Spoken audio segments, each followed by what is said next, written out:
Good morning and welcome to... Hey Team TV! You're so passionate when you say that. I know, I'm just trying to make an effort, mate. Sometimes he makes an effort.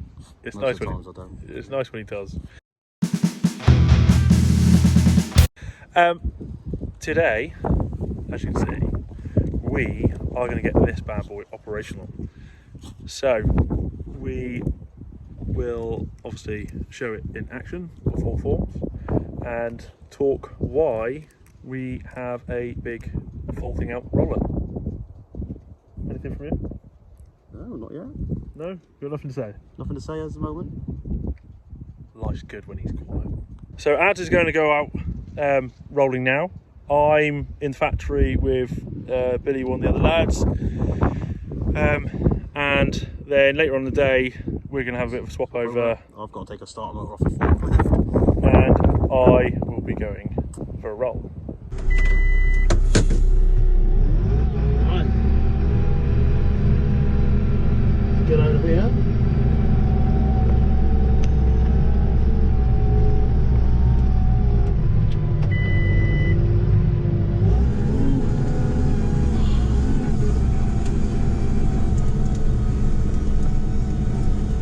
Works on a farm where the ryegrass fields are. But get them done fast. So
reasons why we roll.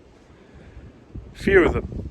I don't know what everyone else finds. We're all going to have different ways of farming, but we go through the protocol that, one, we spread a heap load of dung.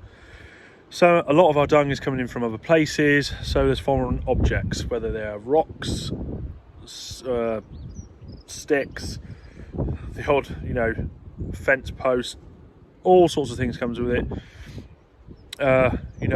Branch. We got dung heaps coming in from horse yards, so occasionally there's like anything from a broom in there or a plank of wood that they've had in their dung heap. This gives us the opportunity to pick everything up, and anything that is solid like a stone, if it's small enough, gets knocked in the ground, or if it's too big, we pick it up.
So when it comes to harvest, we save mowers, turners, balers, picking up or hitting hard objects, costing money to fix. So we take in the cost-effective average of not having those repair bills by using a bit of fuel to go around with the roller. Now, economically, we obviously have a very wide roller. The Twos was exactly the same width. When I first came home to the farm with my father, one of the first things after rolling the entire farm with a 8-foot wide roller, and I expect there's a lot of you out there that still have one, and you know the pain. It's pain, isn't it? You're there for so long, going up and down the field, up and down the field, up and down the field. This way, obviously, every pass that we're doing is just under 3 of your rollers. So economically, we're not in the field very long. I have just finished this field here, and I have been here about 25 minutes. We roll at about 6.5 to 7 miles an hour. Some of you might think, oh my god, that's a bit fast for rolling. It does everything that we want to do.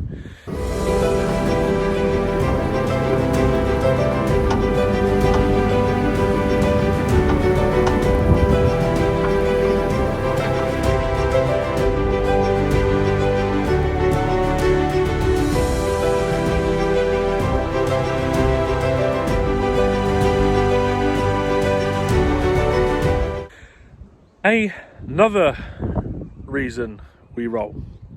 Now, some of you might disagree with this, totally fine, not bothered. But another principle handed down from me, from father, from grandfather is, and it's got a point to it, when you put livestock out into fields, there are various different natural things that animal does to encourage grass growth. So obviously by grass being bitten off, it's damaged, it repairs itself, it regrows. Same principle of when they trod over grass. The grass that they trod in or trod over that they don't bite off is still bruised. So the principle is, when the grass is bruised, and we're bruising everything because of the size of the roller and the fact that we're covering over the ground, everything's getting bruised. So we're damaging every plant. So every plant is getting hit, which means it is having to rebuild, re-strengthen itself, and forced to grow. So we have found, in the time that we've been doing this, and with the sheer amount of bales that we get per acre, which you'll understand with, we do not put a lot of fertilizer on. We've got the compost and the manure that we put out, and we just go through these principles. So by bruising the plant, we're forcing the plant to repair, and in that repair process, push itself out. So in the bruising process, and if any of you haven't heard of him, if you go and find Joe Soliton, who's an American rancher, American farmer, very, very interesting person to watch, whether you agree with his farming style or not. I learned a lot from watching him. I have watched so much YouTube farming, I could bore most people. But if you haven't heard of him, go watch him. Very, very interesting. And he goes on the same states. They don't have a lot of tractor power, but even they go on about the plant. They try to only graze the plant, so they get grass up to like 12 inches. They graze the top 6 inches with a cow, then they leave it and let it regrow, rather than what we do over here in our modern practices is graze grass all the way down to the bottom, right? So they're trying to work with photosynthesis to help the growth. Now I'm divulging from the rolling thing, but in that 6 inches that they leave, the cattle are damaging the plant because they mob stock. If you don't know what mob stock is, YouTube it, learn about it. So because we're growing hay, we're trying to do similar practices that would happen naturally. So we're bruising plants, causing them to repair, which is making anything they're repairing above ground, they're doing below. So if we're forcing the plant to rebuild up here and spread itself, the roots are doing the same thing. If you disagree with what I'm saying, totally fine, leave a comment below. If you practice similar farming processes, honestly, I'm willing to chat about these things. One of the main reasons I want to do a YouTube channel is to learn as much as I can from other people, and maybe I might teach one person something. But for all of us to be better farmers, we need to learn, and let's face it, we don't spend a lot of time seeing other farmers unless some of you go to market. We don't have a lot of cattle. We sell all the beef ourselves. But back to the rolling, because I can yak on about all sorts of things all the time. If I turn you around a second, here,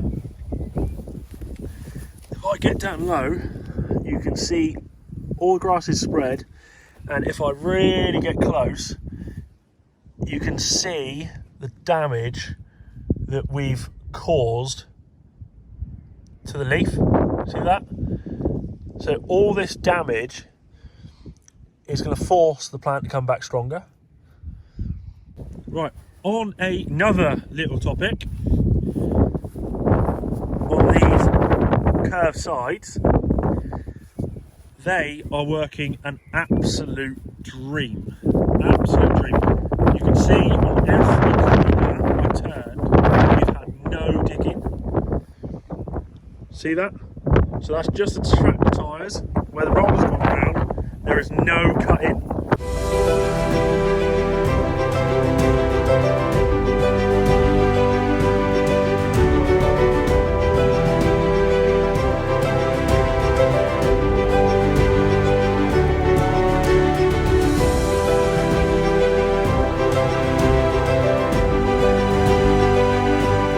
On how this roller's handling is really, really nice.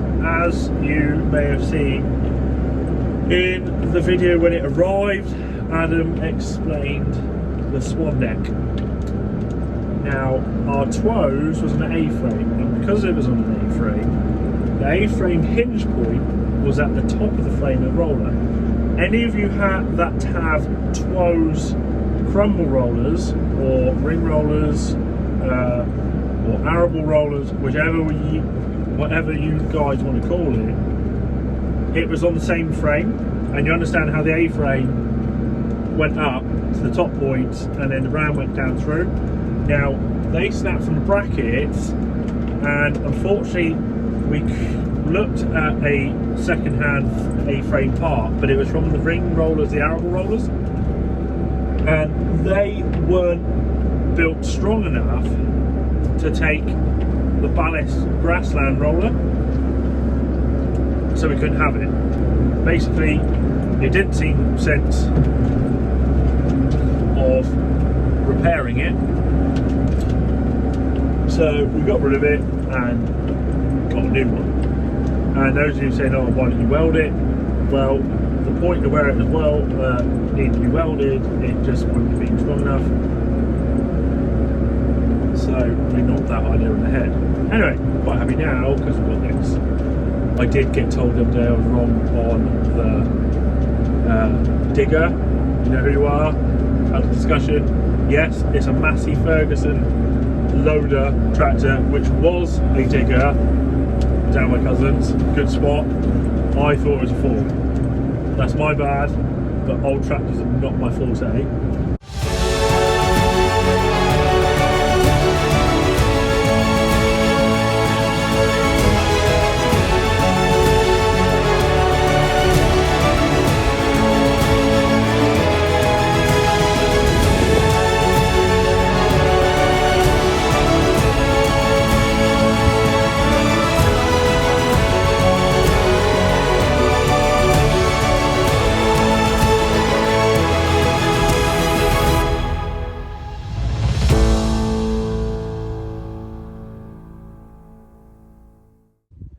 And hope you've enjoyed watching the video. What did you think of the roller operating out? Yeah, it's what I like about it is very, very compact behind the tractor. Very compact. And on, like we said at the beginning, with the chamfers on the rollers, they're good on your turns. Yeah, they don't dig in. They don't dig in. I agree. We've had no digging in, no smearing effect on wet areas, because the diameter of the roller is a lot wider than the Twos that we had before. It is on wet places isn't sinking in as badly. There's enough circumference on the outside to just stay on top of the ground. All in all, it's flying around. I think we've done 170, 180 acres. Yeah, we have easy in the last 3-4-ish days since it's been here, which is kind of flying. We're making a dent in it pretty quick. But all in all, happy so far. We're going to do another little video on it on some different ground, some steeper stuff in the coming weeks, and you can see it again then. But all in all, we both hope you've enjoyed this rolling video with the Dalbo. And if you haven't yet done so, please subscribe and give it a thumbs up and give it a thumbs down and he's frozen. Ring that bell, leave a comment below if you like what you see, or if you've got any questions, and see you in the next one. Have a great day.